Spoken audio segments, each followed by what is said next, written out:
All right, my man Frankie, we are on. We're live. All right.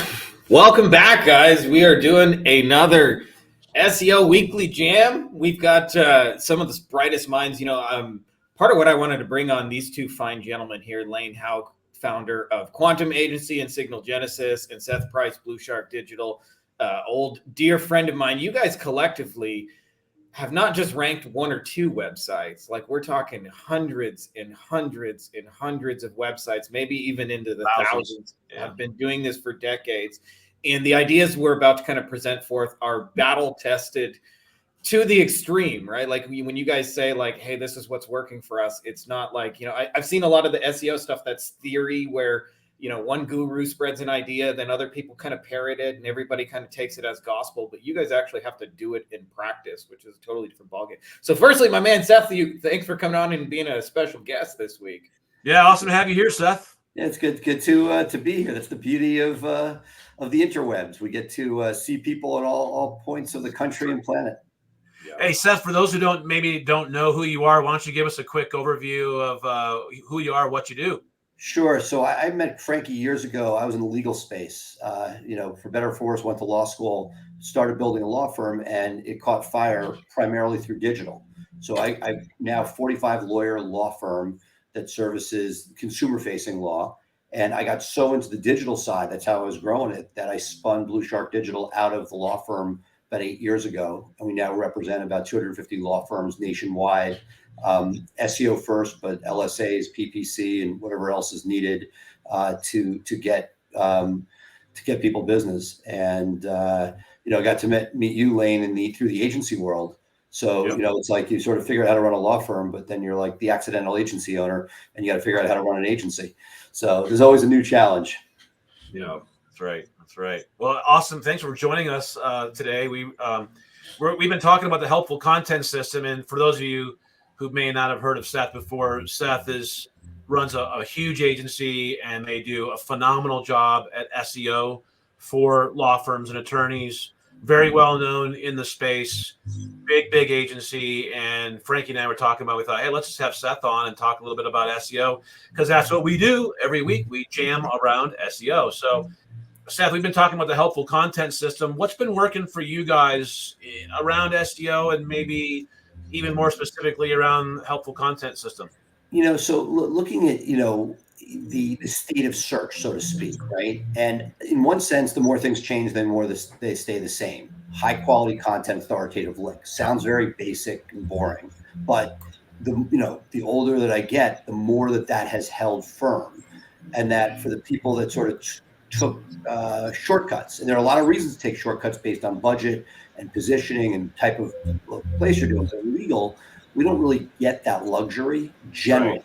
In that if you're not a lead gen or not doing mass torts, but you're doing like PI or criminal or things like that, where your website is a huge asset, to me, you want to protect it. And the better quality content that is helping people, the more that you're sort of looking consumer first, ends up morphing with what the Google bot, what Google is looking for with its algorithm. And I think what Google's been saying very often they say things that are misleading. But in this case, they've been saying the same thing consistently for a long time, which is add value so people come to Google. Follow the money. Google wants to make money by selling ads. The way they sell ads is by having the go-to search engine. For those of us, Frankie may be too young, but Lane, you remember, there was a variety of search engines available, right? Dozens. And Alta Vista. Vista, and Yahoo back in the day, and still around. But I'm just saying there was no shortage. Dogpile was a big one for a while. There are all these different groups out there, and Google makes its money by people saying, you know what, I get the best answers here with useful information. So that if you look at it from that perspective, and I think that's what's sort of been interesting about the AI dance, right? Because AI is here, it's huge. All of our businesses use it. But Google was not a first mover. They're not an investor in ChatGPT. They want to make sure that the content being dumped into the web search universe is not crap. Because if it is crap, that's going to mean that people aren't going to go there and somebody else will beat them. So they have an economic incentive, stock price wise, to make sure that they're getting content that answers questions. Now, some of it's nonsensical in the sense that in our world, Frankie spent a lot of years in the legal space. We have to do things because we need original content, right? We don't want duplicative content.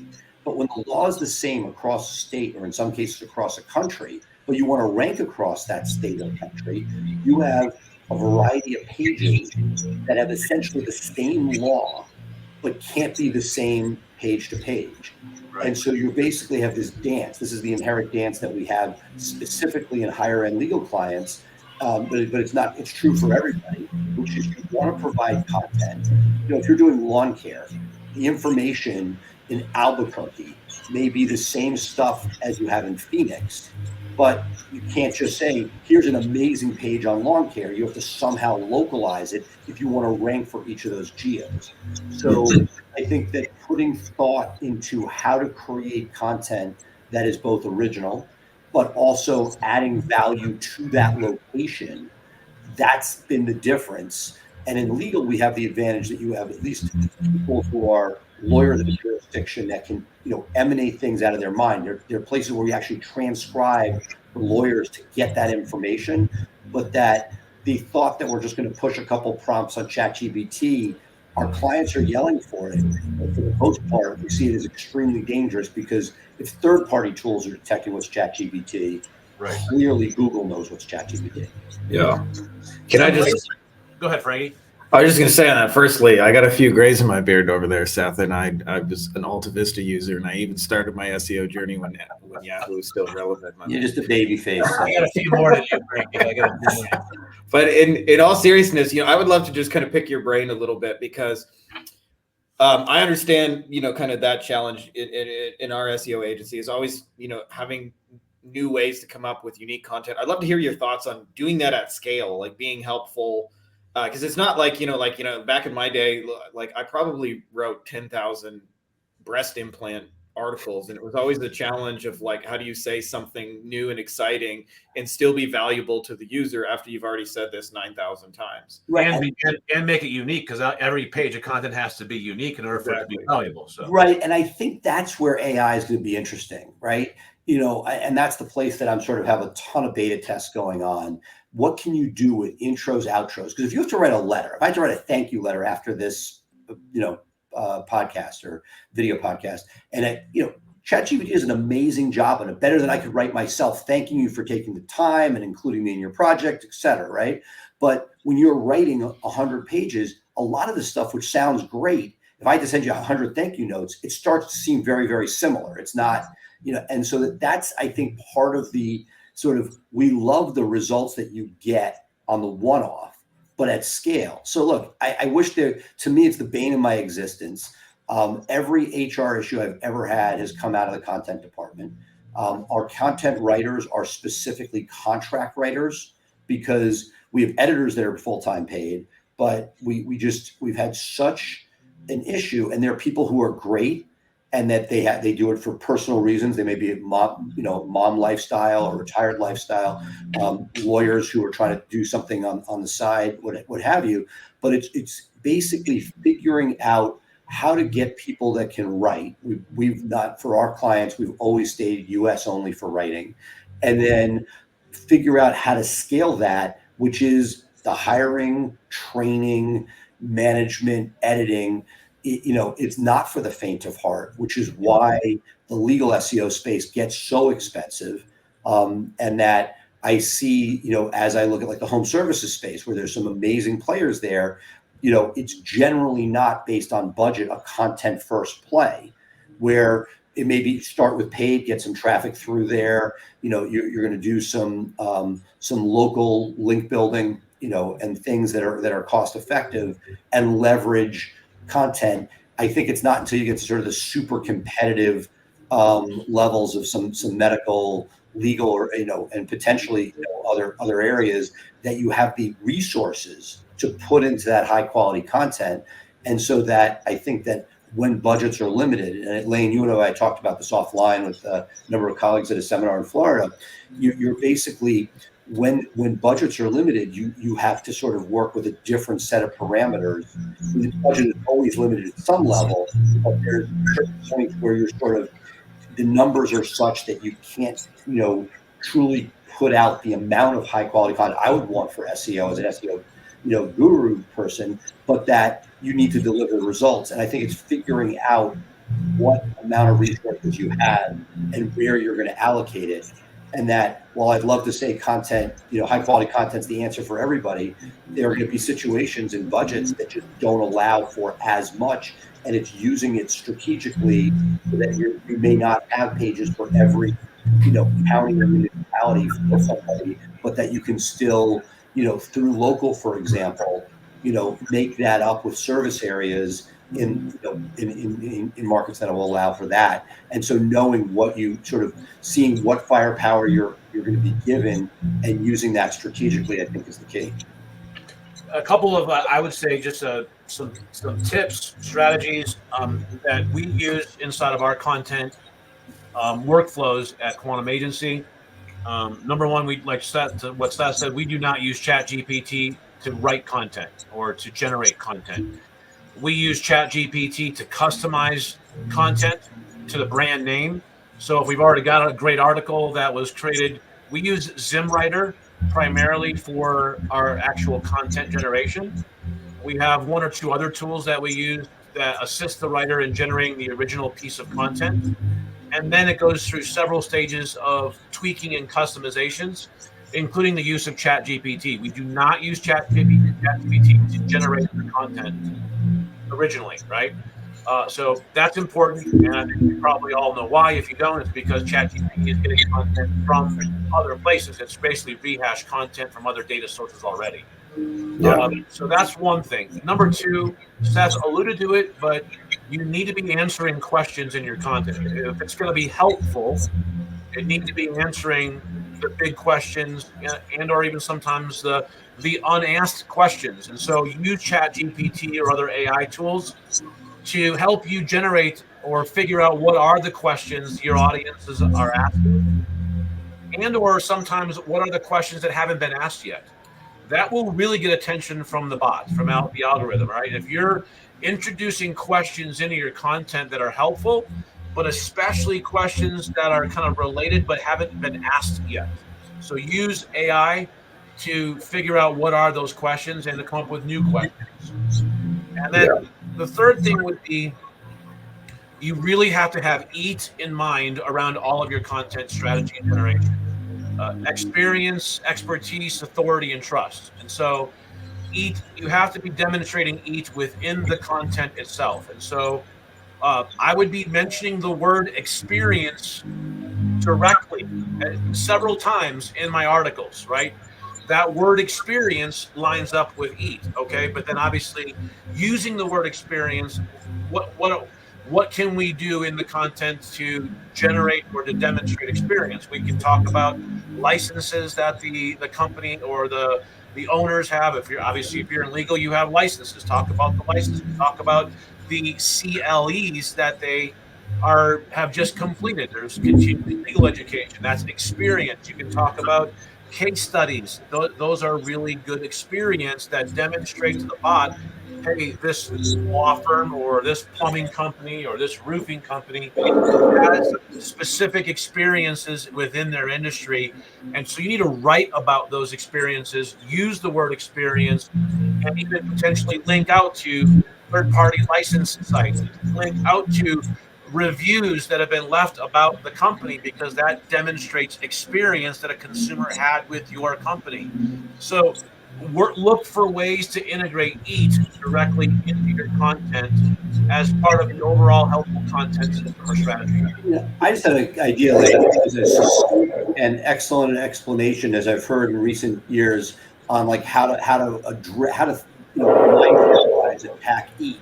But one thing we take for granted, because in legal this is table stakes, is bio pages, right? That's where all that crap goes to begin with, and it's a heavy traffic page. And I think Google, when they were looking at author, authority of the author, we have a natural place. I'm curious, as you've done with restaurants, home services, other places, do people ever create those about us pages where they're putting, a guy who runs an HVAC shop, usually people aren't as concerned. There may be something about the family that owns it and the history of the father passing to the son, but something that actually is giving the bot a place that's seen as this is the trove to demonstrate we're not just a lawn cutting service, but here's somebody who's gone and taken all these classes, horticulture, or whatever the term of art is. I don't see a lot of people doing that outside Yeah. of legal and medical. Yeah, and we talked about this. I think Frankie and I talked about this maybe 2 or 3 weeks ago. We talked, we kind of in and around helpful content and EAT is the underlying principle of authorship. And so anonymous content is exactly the type of content that Google is avoiding and not even crawling now, right? They can't even crawl the entire web because of all the AI and junk content that's being put out there, and they don't want to crawl the entire web and waste those resources. So anonymous content, meaning content that is not assigned an actual author, is the exact kind of content that Google is starting to, or already has started to, just ignore completely. And so assigning authorship to content, every piece of content that's written on a web page should be assigned and tied to a direct individual, because authorship is about an individual, not any other kind of entity, And right? as you know, Google's really botched this. They had a bunch of false starts trying to, we saw them attempting to nail down authorship, and they've never done a great job of it. I mean, I think part of it was the blow up goes back to the Google Plus, Google Hangout times, where their platform that would have been definitive didn't make it. Yeah, for sure. I mean, and this is why being proactive and being very specific about teaching the algorithm about who is the author, because Google hasn't necessarily done a great job with it. But if you're proactive and you teach the algorithm, hey, this is the author that wrote this article, and you link to their author page, then you're connecting the dots for the No, bot, right? absolutely. Make it easy on the bot and connect the dots for it. The other thing is that most websites don't have, it really shouldn't be the About Us page. There really should be a team page. Well, that's what I was getting at. Yep. It's not really about us. It's like, but Yep. so meaning having a bio page. Like just because you're not Exactly. you don't have a medical or a law license doesn't mean you can't have your bio page. And there should be a tree in your link structure that leads to this. So at your highest level, you have the about page. The about is really about the entity, the company, right? And then under the about on a subheading, you have team, right? And so you link to the team page, and on the team page are all the employees and or team members that at least you as the company want to list as who's employed there. And then on that team page, you have a picture, their name, and a link to their bio page. And then every single person that's on the team page has their own unique individual page. And on that unique individual page is their content, their bio, and a link to their LinkedIn page. Or Look, LinkedIn. I would sort of argue for most people that are running a business, it's really them. If I'm looking at your agency, you're going to be the authority, Frankie be the authority. And that while you may have people, you should be so lucky. Over time, I have other people that speak at conferences, but that for the average user that we're dealing with, we'd be so lucky that they have one great bio. To me, one off the homepage, better than buried.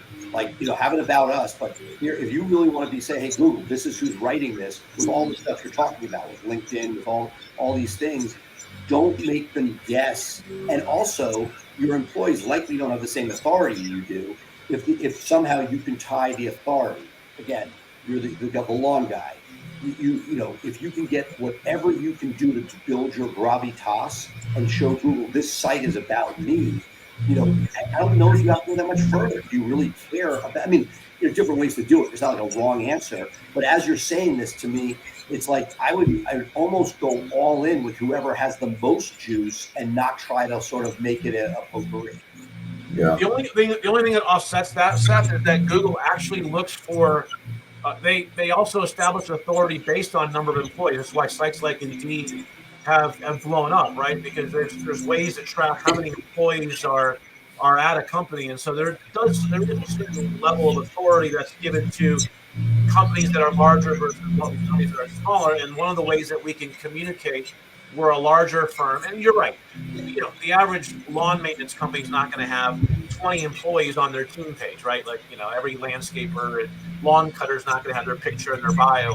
So obviously you adapt this for the type of company that you have.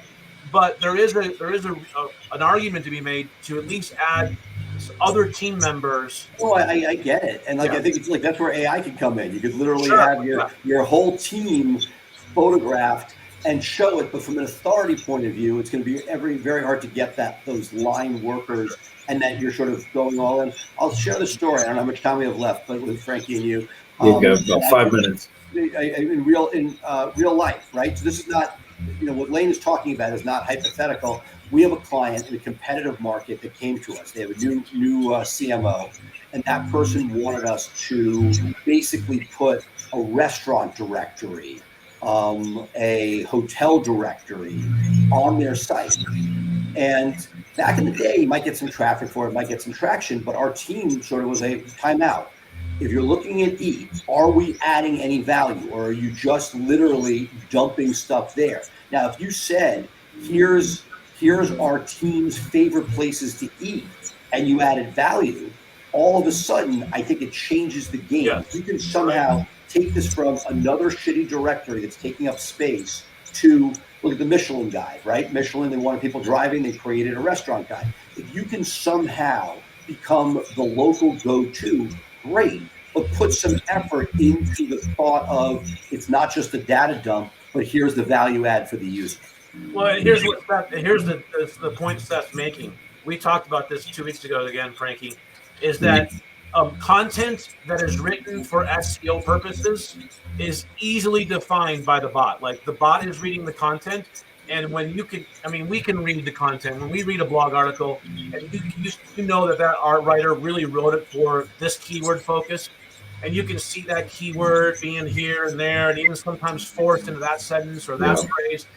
That kind of content now is a big no-no. Like, because the bot is reading that and going, or that directory that Seth was just talking about. If we're adding content or pages into a site and it's all just for SEO purposes, and there's no value actually being delivered to the reader, the bot is making that determination before humans even hit the site and saying, this is just junk. It's not useful. It's not helpful. We're not even gonna regard that content. And they're also looking at data points, right? Because if you have crap content and people bounce off that page or gets no traffic, if you're a law firm and you have a hotel directory on your site, like it's a red herring. Whereas if you say, hey, here's our local guide, if you happen to be in town, and all of a sudden it's our best hotels, and you're able to tell people where to stay when they're in town, that has a shot at ranking. Because I just did this the other night. I'm heading to Europe this summer, and I was looking this hotel versus that hotel, and there are now scraper sites that are literally doing matchup of hotels, and it's frustrating. There's no value to it. It's complete BS. I'm looking for that TripAdvisor forum or Flyer Chat forum. You get real user feedback, right? Exactly. It's just AI nonsense. So that if anybody who raised their hand and said, "Here's this hotel versus that hotel," right, and knows that's a real thing, and not just taking the two straight data points of these amenities versus that amenities, but saying, yeah, this one's a little more expensive, but it has history. It's a little, the rooms are a little smaller.